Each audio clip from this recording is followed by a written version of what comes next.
الحق والخير والعدل هي قيم ومبادئ موجودة في الإنسان بالفطرة، ولو الفطرة دي ما تشوهتش واللي هي موجودة عند يحيى المنقباني، وقرر إنه يتخلى عنها في بداية الفيلم علشان يبدأ مهمته في عالم أرض الخوف.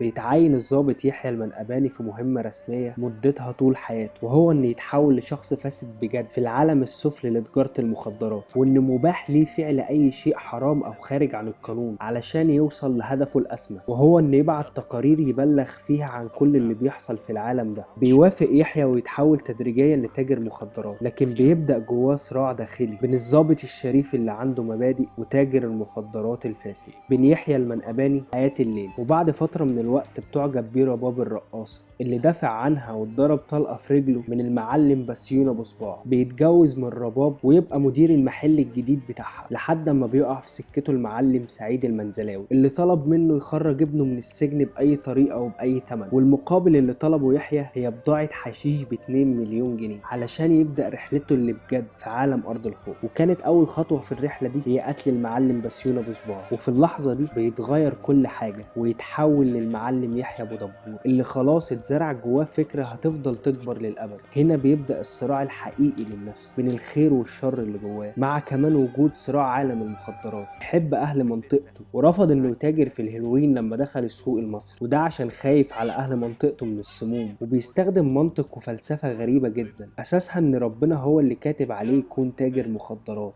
وكمان المعلم هدهد بيحيى هي أشبه بعلاقة الإنسان وإبليس اللي دايما بيزين ليه عالم الفساد، العالم السفلي اللي عايزه يغوص فيه أكتر ويسيب نفسه يعوم مع التيار. وفي مشهد سريالي عظيم بيجوز فيه المعلم هدهد أبو دبورة في لحظة، وكأنه عايش في مملكته اللي لو فكر في أي شيء هيحصل في التو واللحظة. ونشوف تجسيد في غاية الجمال والسحر مع موسيقى راجح داوود، وكأن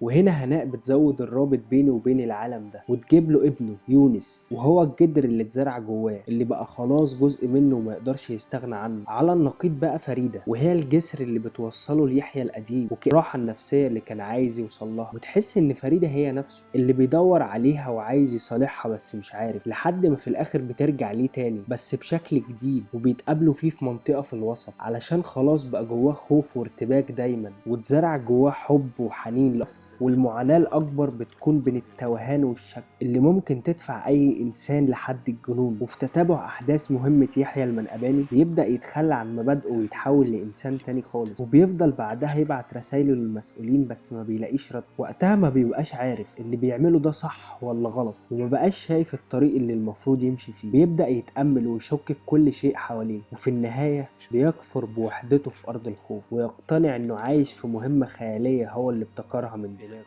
تأملات في اكتشاف النفس والذات هي رحلة صعبة وممتعة في نفس الوقت، بس ملهاش نهاية بتروح فيها انت ونفسك لعالم تاني، وبعدها بترجع وعلاقتك مع نفسك بتتغير.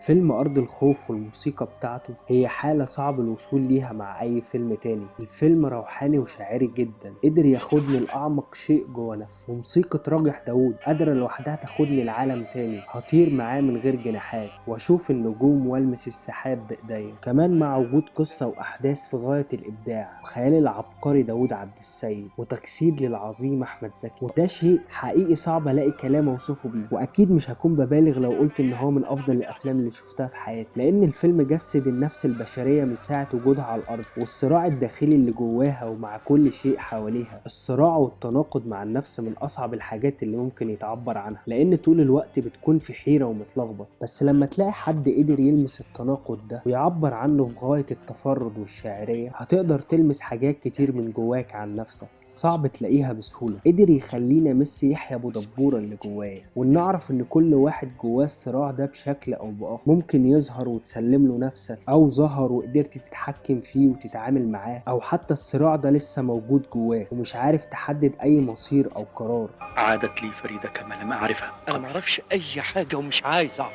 وبقي الحذر والخوف رفيقا دائما، عاوز اعرف اللي بعمله صح ولا وبقيت ذكرياتي، وظل حنيني لأرض الخوف.